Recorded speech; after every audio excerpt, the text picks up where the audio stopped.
So welcome to this course, Negotiating Learner Differences Towards Productive Diversity in Learning.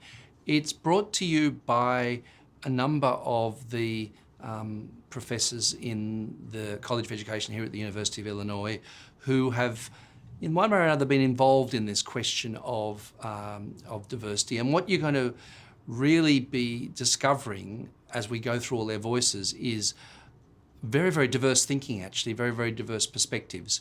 The people who are participating in the course are listed here in the order in which they appear. So Mary Kalantzis is the first group of videos, then I come on after that. Then we have actually a number of people who present very different perspectives. James D. Anderson and Christopher Span and Yoon are all historians, and they will give us strongly historical perspectives about diversity with a particular focus in the United States. So if you happen to be studying somewhere else in the world, the question for you is, how are things similar and different for you as they go through this kind of detailed historical analysis of the dynamics of diversity in education in the United States. And then finally, we have Cameron McCarthy, who has a global perspective around the concept of postcolonialism. And then at the very end, we come back briefly to Mary and to me, where we talk about this idea of productive diversity. Okay, what do we do in education in order to make it more inclusive? Now, the first set of videos you're going to come across in this course are about human diversity and learner transformation, presented by Mary Kalantzis. She's going to talk about learner identities, but she's also going to talk about the importance of human movement. One of the reasons why diversity is such an important issue is this juxtaposition of people who've come from different parts of the world, whether that be a long time ago, for example, the movements via slavery from Africa to the United States, or more recent movements of migrants and refugees. So a lot of the dynamics of diversity are related to this long history of human movement. She's going to talk about nation building. Nation states often find themselves awkwardly relating to the differences within the state. And also, she's going to talk about meeting the challenge of the new xenophobia. There's always kind of a backlash to diversity, and the forms in which that backlash takes today are perhaps not the same as the forms it's taken in the past. In the next section, I'm going to present a series of videos which think in strongly theoretical ways about the concepts that we use. So I'm going to talk about what Mary and I call categorical differences, and often it's a kind of a shopping list of things where it tails off at the end and we keep on thinking we should add something. Well, what we're trying to do is build a kind of a systematic overview of the kinds of differences that one might encounter in education and in society. Material differences, symbolic differences, and what we call corporeal differences, differences related to body. Now, in the history of modern societies, there have kind of been three canonical ways, three fundamentally different ways of dealing with these differences. One's been exclusion, which is, okay, we can't allow these differences because they don't hang together, they don't work, they're unproductive, if you like. The second is assimilation, which is, okay, we can deal with human movement, to use the expression Mary used in her series of videos, on the condition that people become the same.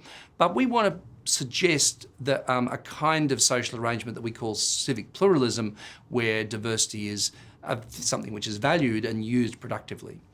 In this video, we refer to some research work that Mary and I did involving Roma communities in northern Greece in order to illustrate some of the difficulties of these concepts and some of the problems that arise with these categorical classifications of difference.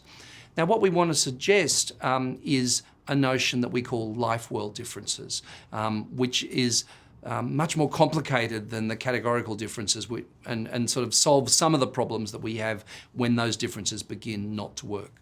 We begin now a series of videos that have a strong historical focus, beginning with the renowned historian James D. Anderson, who's written extensively about African Americans in American education, but also written about the structures, the legal and social structures of inequality around race in the United States. He begins with a very grounded discussion of the perceptions that students and teachers bring to school, which often amount to anxieties which turn into racism, in order to then begin looking at some of the historical issues that underlie that. He talks in this moment about the remarkable changes in demographics in the United States, where at a certain point, not very far into the future, this will become a majority-minority country. And it's in fact something that's happening in many places in the world as a result of all these processes of human movement. And he speaks about the challenges that arise, but also crucially the social and educational benefits of diversity, which is the beginnings of a discussion about how we address diversity in a productive way. Our next presenter in this course is Christopher Spann, who goes into a lot of detail about the origins of American education in Virginia, in Massachusetts, in North and South Carolina, Thomas Jefferson, Benjamin Rush, Noah Webster, and the first federal initiatives in education. So in order to build a kind of historical picture of the nature of education system. And one of the interesting questions he raises is the question of whether education should be a right.